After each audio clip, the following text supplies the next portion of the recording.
Hello students, स्वागत है आपका मेरे YouTube channel web online study में। मैं सीपी सिंह स्वागत करता हूं आपका एनसीईआरटी की सीरीज में।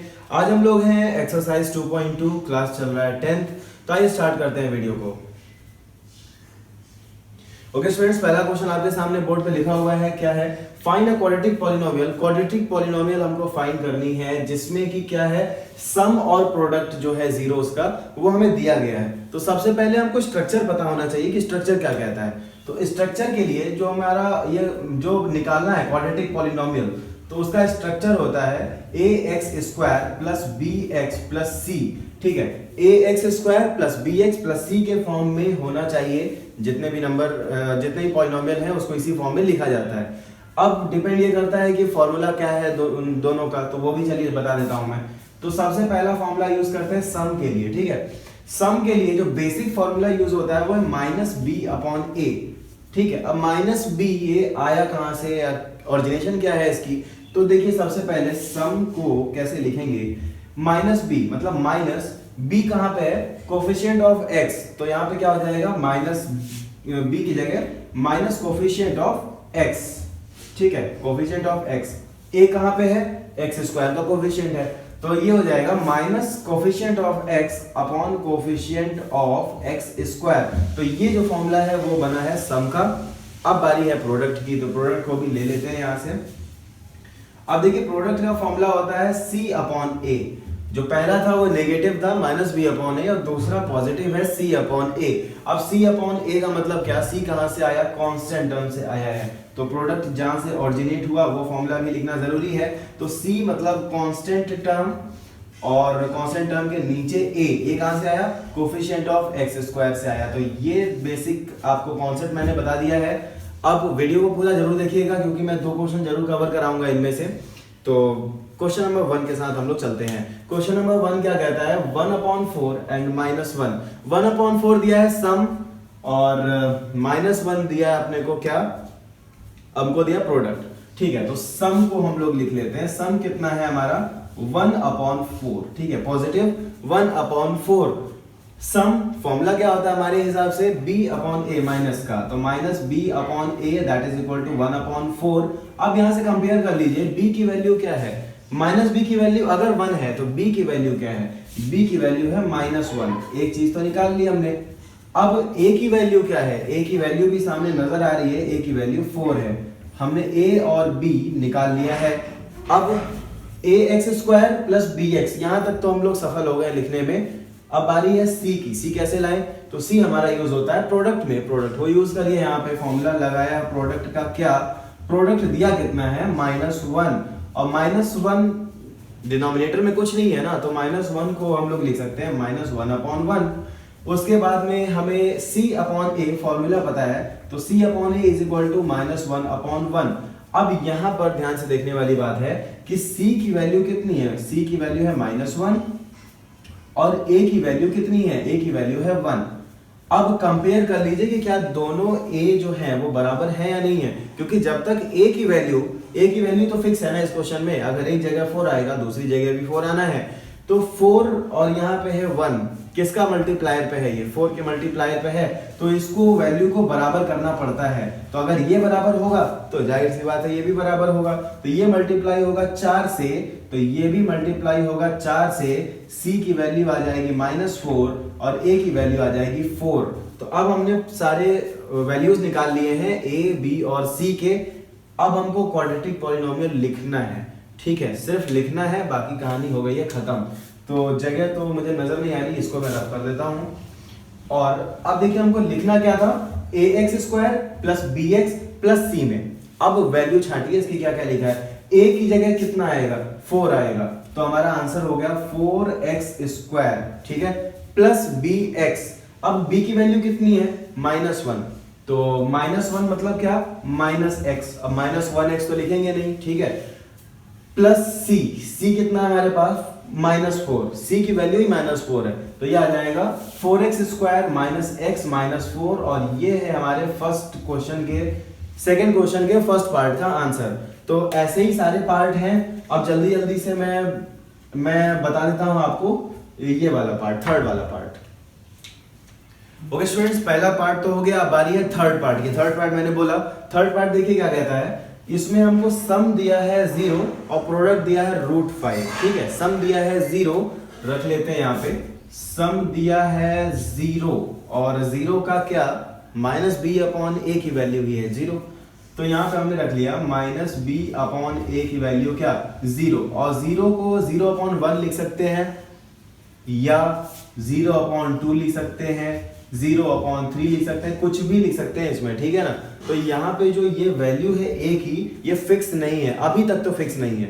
अब आगे देखते हैं, हो सकता है फिक्स हो जाए या क्या हो सकता है, देखते हैं। मतलब यहाँ पे b की वैल्यू तो 0 है, ये कंफर्म है, लेकिन a की वैल्यू आइदर 1 और 2 और 3 कुछ भी हो सकता है, अभी तक नहीं फिक्स है। अब हमें सम पता हुआ था, अब बारी है प्रोडक्ट की। प्रोडक्ट हमें पता है कितना, इसमें दिया हुआ है √5। अब √5 है तो प्रोडक्ट का फॉर्मूला क्या, C/A। तो C/A वैल्यू √5। अब √5 को हम लोग √5/1 ही लिख सकते हैं, √5/2 नहीं लिख सकते, √5/3 नहीं लिख सकते, √5/4 नहीं लिख सकते, कुछ नहीं लिख सकते, सिर्फ √5/1 लिख सकते हैं। इसका मतलब क्या, a की वैल्यू जो है वो 1 ही थी, तो जब यहाँ 1 थी तो यहाँ थोड़े ना बदल जाएगा। मतलब ये वैल्यू जो आ सकती थी, पॉसिबिलिटी, वो खत्म हो गई है। और अब यहां से a की वैल्यू निकल के आया 1, b की वैल्यू निकल के आई 0 और c की वैल्यू निकल के आई √5। ठीक है, अब हमको स्ट्रक्चर तो पता ही है, ax² + bx + c।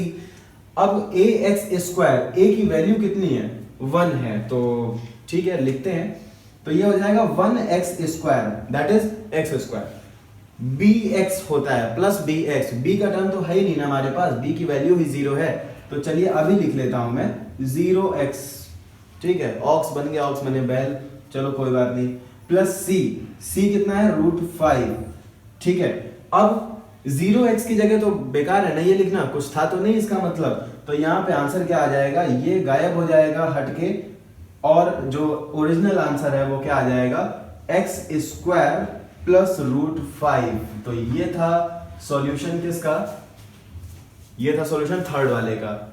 और आशा करते हैं कि आपको वीडियो पसंद आई होगी। चलिए अच्छा, एक पार्ट और मैं आपको बता देता हूं।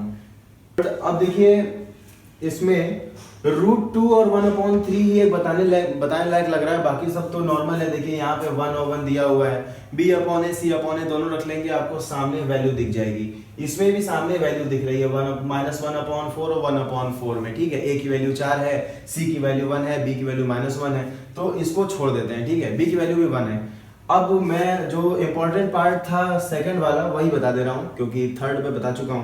तो सेकंड पार्ट को देखते हैं, √2 एंड 1/3। अब √2 क्या है, सम दिया हुआ है ना √2, तो सम हो जाएगा √2। √2 को हम लोग √2/1 ही लिख सकते हैं, और तो कुछ लिख नहीं सकते। तो √2 सम का वैल्यू क्या होता है, फॉर्मूला -b/a, और -b/a की वैल्यू कितनी है, √2/1। तो इसका मतलब क्या, b की वैल्यू -√2 आ गई और a की वैल्यू 1 आ गई। अभी तक का तो ठीक है। अब बारी है प्रोडक्ट की। तो प्रोडक्ट का फॉर्मूला अभी हम लोग जाने थे, क्या होता है, c/a, the constant term upon coefficient of x²। तो c क्या है हमारे पास, हमें वैल्यू दिया था 1/3, तो ये हमने रख लिया 1/3 c/a। ठीक है, अब यहां से a की वैल्यू कितनी आई, 3, और c की वैल्यू कितनी आई, 1। इतना तो कंफर्म है। अब यहाँ पे कंपेयर करते हैं, a की वैल्यू यहाँ पे 1 है, ठीक है, यहाँ a की वैल्यू 1 और यहाँ a की वैल्यू 3। ऐसा कैसे हो सकता है, दोनों तरफ a तो बराबर होगा ना, तो या तो इसको भी 3 बना लें या तो इसको भी 1 बना लें, दोनों सही है। अगर हम इसको भी 1 बना लें 3 से डिवाइड करके, तो ये भी 3 से डिवाइड हो जाएगा। तो इसके दो रूट, मतलब इसके दो तरीके हो सकते हैं सॉल्व करने के। तो सबसे पहला तरीका क्या हो सकता है कि इसको भी मैं बना लूं 3, तो ये 3 से मल्टीप्लाई हो गया, तो ये भी 3 से मल्टीप्लाई हो गया। तो इसका सॉल्यूशन क्या आ गया, यहाँ पे a की वैल्यू है 3, तो हम लोग लिखेंगे 3x²। ठीक है, ax² में a की वैल्यू है 3, तो हमने लिखा 3x²। फिर क्या होता है, प्लस bx, तो b की वैल्यू कितनी, ये हो जाएगा 3√2, तो b माइनस में है, तो ये आ जाएगा -3√2x। ठीक है, ax² प्लस bx लिख दिया। अब आ रही है c की, तो c कितना हमारे पास 1, तो 3x square plus 3√2x plus 1 ये हमारा एक लीगल सॉल्यूशन हो गया। अच्छा, मैंने बताया कि इसको दूसरे तरीके से भी किया जा सकता था, तो वो तरीका भी देख लेते हैं। ठीक है, अब इसमें क्या है, देखो कि हमने क्या किया कि a की वैल्यू यहाँ पे 1 है, यहाँ पे 3 है, तो ये नहीं हो सकता क्या कि मैं इसको 3 से डिवाइड कर दूं। अगर ये 3 से डिवाइड हो जाएगा तो ये भी 3 से डिवाइड हो जाएगा। ठीक है, कंफ्यूज मत होइएगा, पहले स्क्रीनशॉट ले लीजिए, उसके बाद में आते हैं। मैं ये रफ कर देता हूं, तो ये मैंने क्या किया, हटाया अभी। ठीक है, क्योंकि अब हम लोग आ रहे हैं दूसरी पॉसिबिलिटी को लेकर के। अब देखिए ये यहाँ पे क्या है कि a की वैल्यू यहाँ पे 1 है, यहाँ पे a की वैल्यू 3 आ गई, तो 3 आ गई तो 1 तो आनी चाहिए, तभी तो बराबर होगा। तो यहाँ पे क्या है कि मैं उसको क्या कर सकता हूँ, डिवाइड कर सकता हूँ 3 से। ठीक है, तो ये क्या हो जाएगा, डिवाइडेड बाय 3, ये भी हो जाएगा डिवाइडेड बाय 3। तो अब यहाँ पे a की वैल्यू 1 आ गई, यहाँ पे a की वैल्यू 1 थी ही, b की वैल्यू पता है, c की वैल्यू 1/3 हो जाएगी। तो यहाँ पे एक नया सॉल्यूशन निकल सकता था। अब देखिए a कितना है, 1 है, तो ये हो जाएगा 1x square that is equal to x square. अब b की वैल्यू -√2 हो जाएगा, तो -√2x और प्लस a की वैल्यू, c की वैल्यू क्या है, 1/3, तो ये आ जाएगा 1/3। तो ये दोनों ही सॉल्यूशन सही है, गलत कोई भी नहीं है, लेकिन आप पहले सॉल्यूशन के साथ जाइएगा, पहला ज्यादा लीगल है। मल्टीप्लाई करना सही है, डिवाइड करना ज्यादा सही नहीं होता है। तो आशा करता हूँ कि वीडियो आपको अच्छी लगी होगी। आप लोग देख रहे होंगे कितने गर्मी में वीडियो बनाई जाती है, तो लाइक किया करिए उसको। कंटेंट आपको अगर पसंद आता है तो अपने दोस्त लोगों को भेजिए, शेयर करिए, क्योंकि मैं सारा डेटा आपके लिए लेकर के आता हूँ। जो हमारा उद्देश्य होता है चैनल का, हमारे चैनल पे मैथ्स की, इंग्लिश की और भी मैं नए सब्जेक्ट्स एनरोल करने वाला हूँ, तो ये सब आप लोगों के लिए है। आप लोग वीडियो देखते हैं तो शेयर करिए, लाइक करिए, इससे उत्साह बढ़ता है। और अब आगे क्या कहूँ मैं आपसे, आपको तो सब पता ही है, चैनल को सब्सक्राइब करना है, आपको बेल आइकन को प्रेस करना है ताकि कोई भी मिसिंग अपडेट ना हो पाए आपसे। अगर आप वीडियो इंस्टाग्राम पे देख रहे हैं तो चैनल को फॉलो करें, पेज को फॉलो करें। फेसबुक पेज पे देख रहे हैं तो सी फर्स्ट का कॉलम दबाएं, और यूट्यूब पे देख रहे हैं तो चैनल को सब्सक्राइब करने के लिए पहले ही बोल दिया हूँ। तो मिलते हैं नेक्स्ट वीडियो में 2.3 की एक्सरसाइज में। Thank you.